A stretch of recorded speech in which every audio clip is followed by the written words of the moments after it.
नमस्कार साथियों, मैं हूं सुधीर सिंह। आप सभी का स्वागत करता हूं तैयारी 24/7 चैनल पे।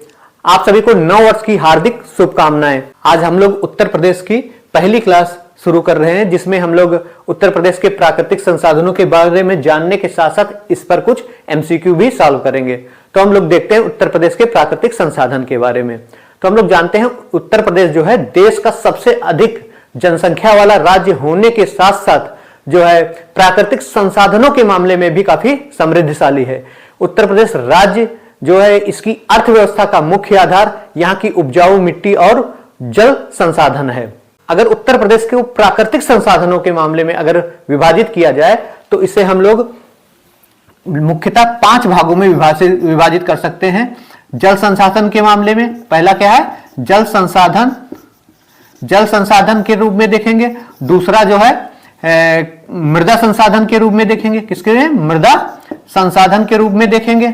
तीसरा अगर विभाजन करना होगा तो वो क्या होगा, खनिज संसाधन होगा। क्या होगा? खनिज संसाधन होगा।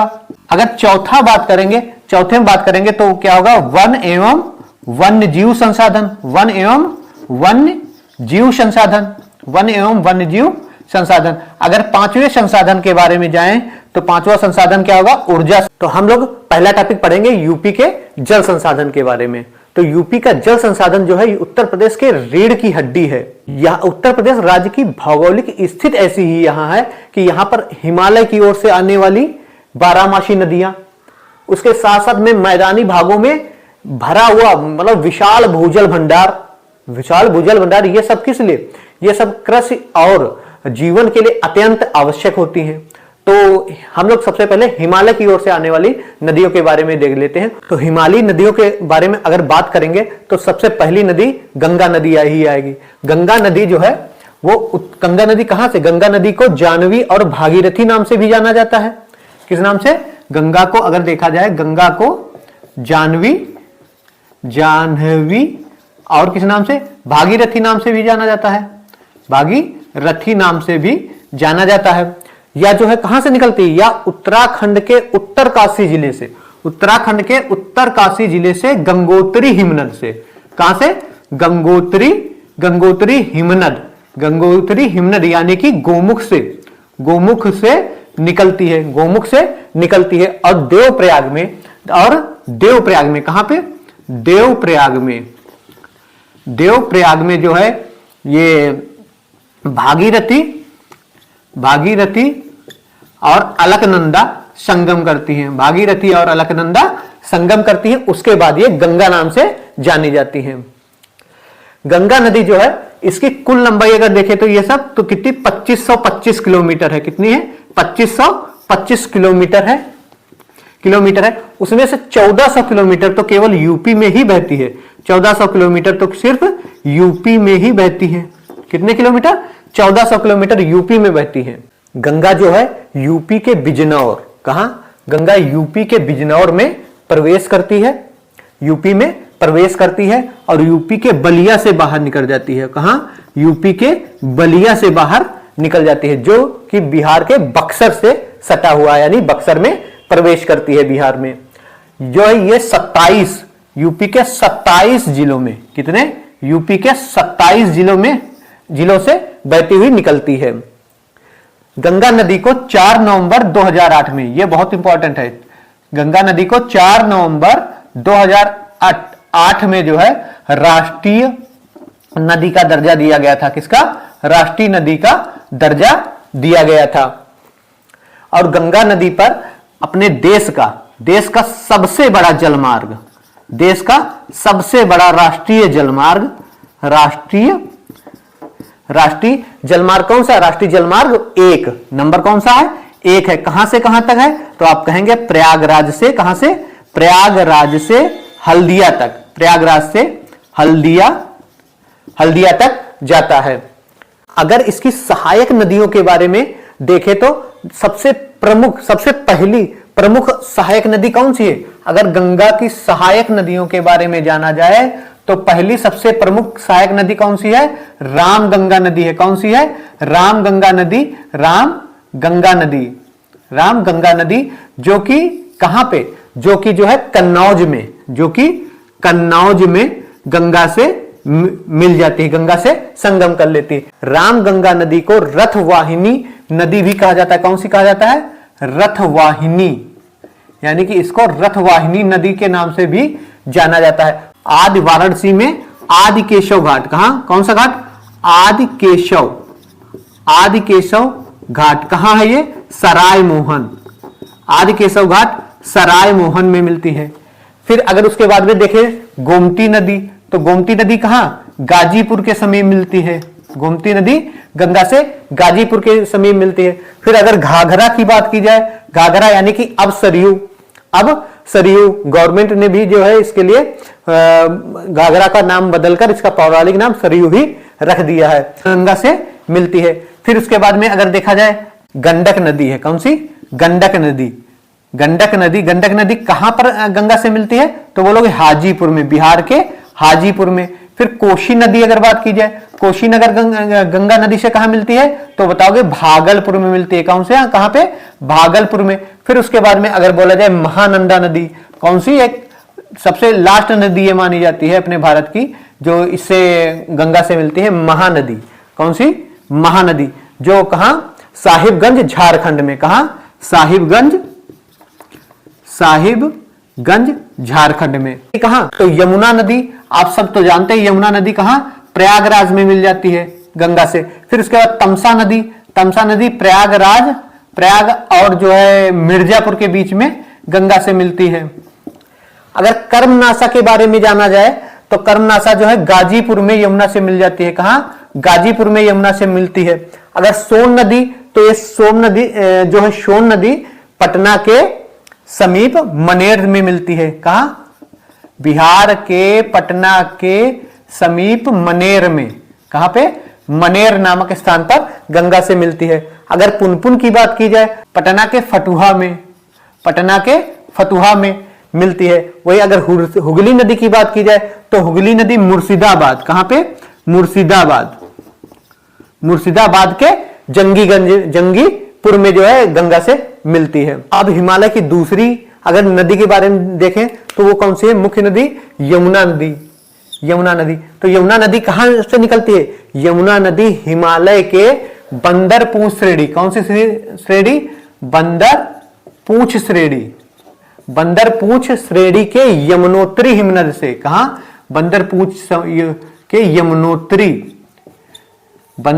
श्रेणी के यमुनोत्री हिमनद से निकलती है। यह लगभग 1376 किलोमीटर लंबी नदी है। कितनी लंबी नदी है? 1376 किलोमीटर लंबी है। यमुना नदी को साफ करने के लिए उत्तर प्रदेश सरकार ने 30 साल का कार्यक्रम तय किया है। यमुना के अगर बाएं तट पर मिलने वाली नदियां देखें तो टोंस,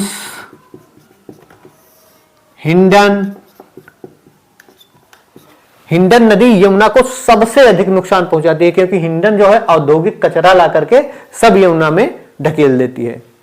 तो टोंस, हिंडन, करेन, शेंगर और रिहंद नदियां यमुना के बाएं तट पर मिलती हैं।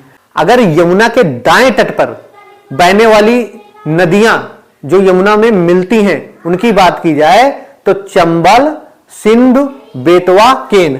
चंबल, सिंध, बेतवा, केन जैसी नदियां हैं। फिर इन सबको लेकर के यमुना प्रयागराज में गंगा से मिल जाती है। अब देखते हैं घाघरा नदी के बारे में। घाघरा नदी जो है अब राज्य सरकार ने इसे पौराणिक ग्रंथों के नाम पर इसका नाम फिर से सरयू रख दिया है। तो घाघरा नदी का अब नाम क्या है? घाघरा नदी का अब नाम फिर सरयू हो गया है। अच्छा, पूछा जाए अयोध्या सरयू नदी के किस ओर है तो बताएंगे दाहिने तट पर है। किस ओर है? दाहिने तट पर बसी हुई। घाघरा नदी जो कि 1000 लगभग 80 किलोमीटर की लंबी नदी है। कितने की लंबी नदी है? 1080 किलोमीटर। और ये कहां से निकलती है? तो तिब्बत पठार के मापचाचुंग हिमनद से निकलती है। और यह तिब्बत पठार में मापचाचुंग हिमनद से निकलती है। इसे नेपाल में करड़ाली नाम से भी जाना जाता है। इसे नेपाल में करड़ाली नाम से जाना जाता है। इसकी अगर सहायक नदियों के बारे में बात करें तो राप्ती, ढिढुही,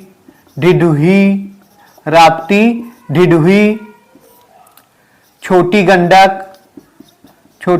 गंडक, शारदा, और कौन सी, शारदा नदी। शारदा नदी देख लेते, शारदा नदी 350 किलोमीटर लंबी है। कितनी लंबी है?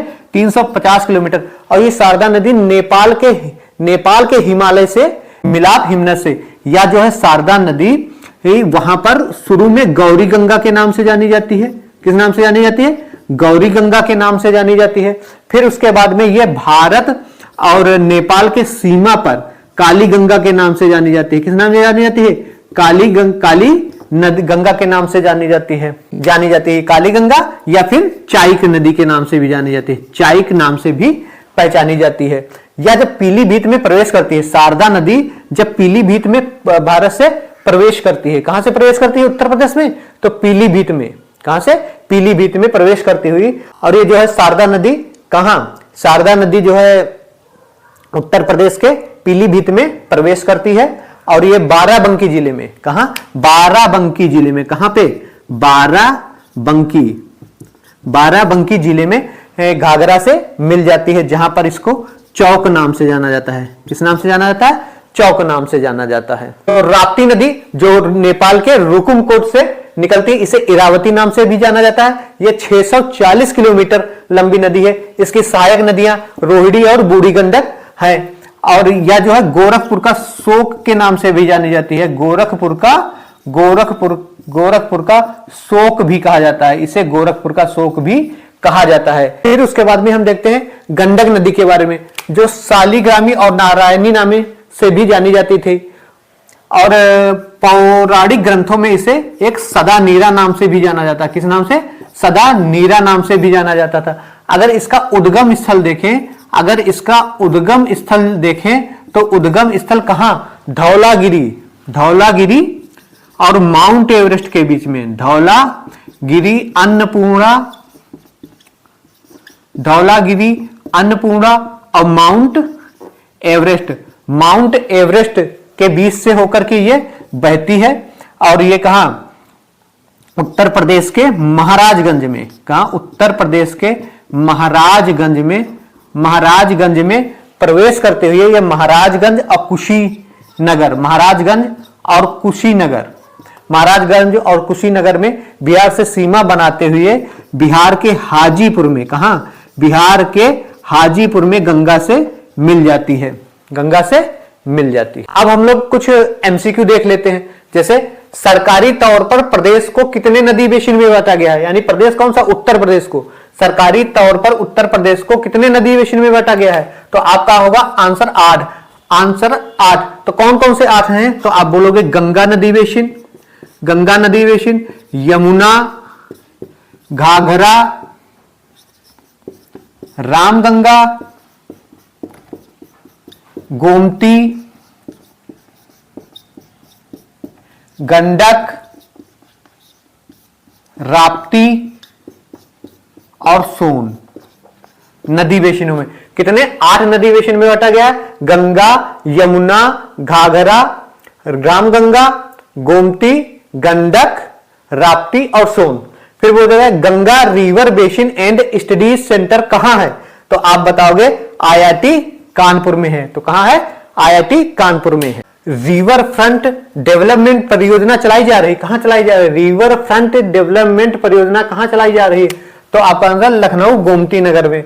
फिर आ गया वरुणा नदी का चैनलाइजेशन एवं तटीय विकास कहां किया जा रहा है? तो बताएंगे वाराणसी में। कहां किया जा रहा है? वाराणसी में। फिर है लंदन में टेम्स की तरह गोमती का चैनलाइजेशन एवं विकास किया जा रहा है। कहां किया जा रहा है? तो ये भी आंसर होगा लखनऊ, LUCKNOW, लखनऊ में किया जा रहा है। अगर आप सबको जानकारी अच्छी लगी हो तो प्लीज चैनल को सब्सक्राइब जरूर करें, लाइक करें और शेयर जरूर करें। ठीक है, मिलते हैं अगली क्लास में। नमस्कार।